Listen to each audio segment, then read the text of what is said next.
Soma's baking and cooking থেকে সোমা বলছি। আজ আপনাদের সাথে শেয়ার করছি একটা রুই মাছের পাতলা ঝোল কালো জিরে এবং পেঁয়াজ ফোড়ন দিয়ে। কোন রকম মশলা ব্যবহার না করে, মানে গুঁড়ো মশলা খুব সামান্য ব্যবহার করেছি।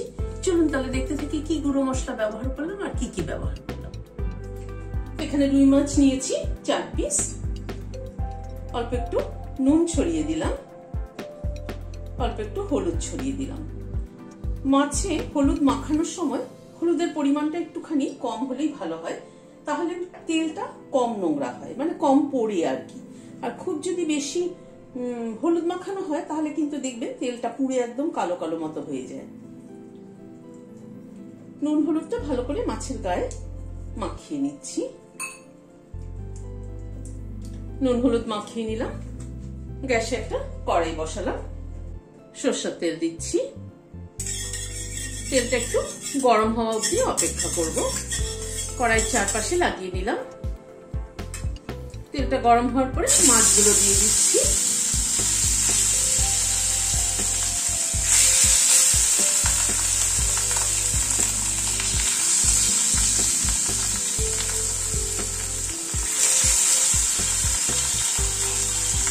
মাছগুলোকে উল্টে দিচ্ছি।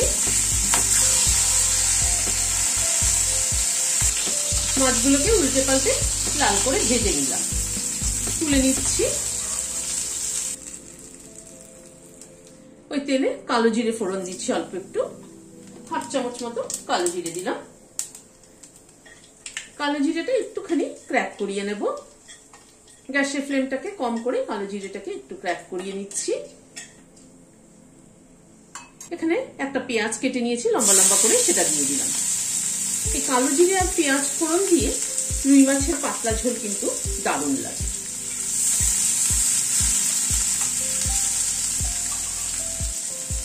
এখানে একটা বড় সাইজের আলু হাফটা নিয়েছি আমি, 4 টুকরো। এটা একটু বয়েল করে নিয়েছি। আলুটা দিয়ে দিলাম। পেঁয়াজের সাথে আলুটা একটু ভেজে নিচ্ছি।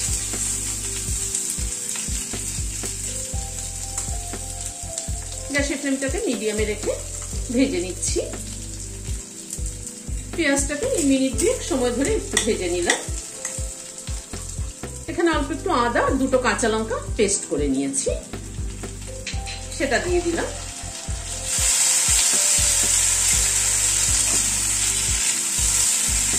আদা আর কাঁচা লঙ্কাটাকে একটুখানি জাস্ট হালকা করে একটু নাড়াচাড়া করে নেব।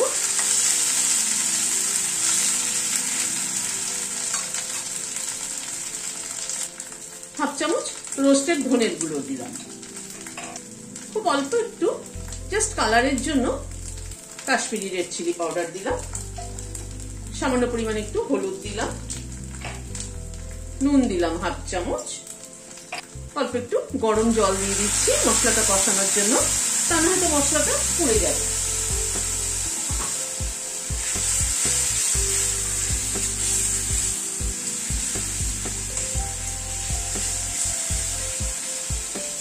গুঁড়ো মশলা কিন্তু আমি সেরকম কিছু ব্যবহার করলাম না, জাস্ট 1/2 চামচ ধনের গুঁড়ো। খুব হালকা পাতলা ঝোল বলে সেরকম মশলা কিন্তু ব্যবহার করলাম না। মেনলি ফ্লেভারের উপরে কালো জিরে আর পেঁয়াজ যেটা ফোড়নে দিলাম, সেই কালো জিরে পেঁয়াজ ফোড়ন দিয়ে পাতলা রুই মাছের ঝোল খেতে কিন্তু গরমের মধ্যে দারুণ লাগে। একটা টমেটোকে 4টে টুকরো করে নিয়েছি, সেটা দিয়ে দিলাম।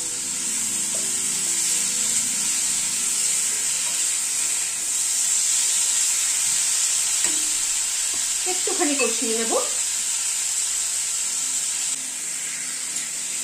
মিনিট 2 মতো একটুখানি কষিয়ে নিলাম।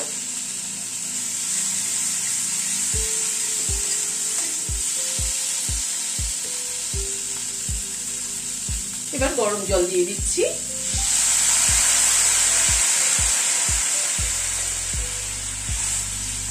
টমেটোটা কিন্তু এরকম বড় বড় করে কেটে দিলাম এই কারণেই যে টমেটোটা দিয়ে ভাত মেখে খেতে কিন্তু দারুণ লাগে।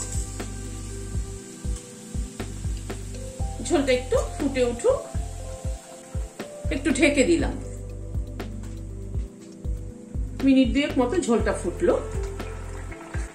এবার মাছগুলোকে দিয়ে দিচ্ছি। মাছগুলো দিয়ে আবারও একটুখানি ফুটিয়ে নিচ্ছি।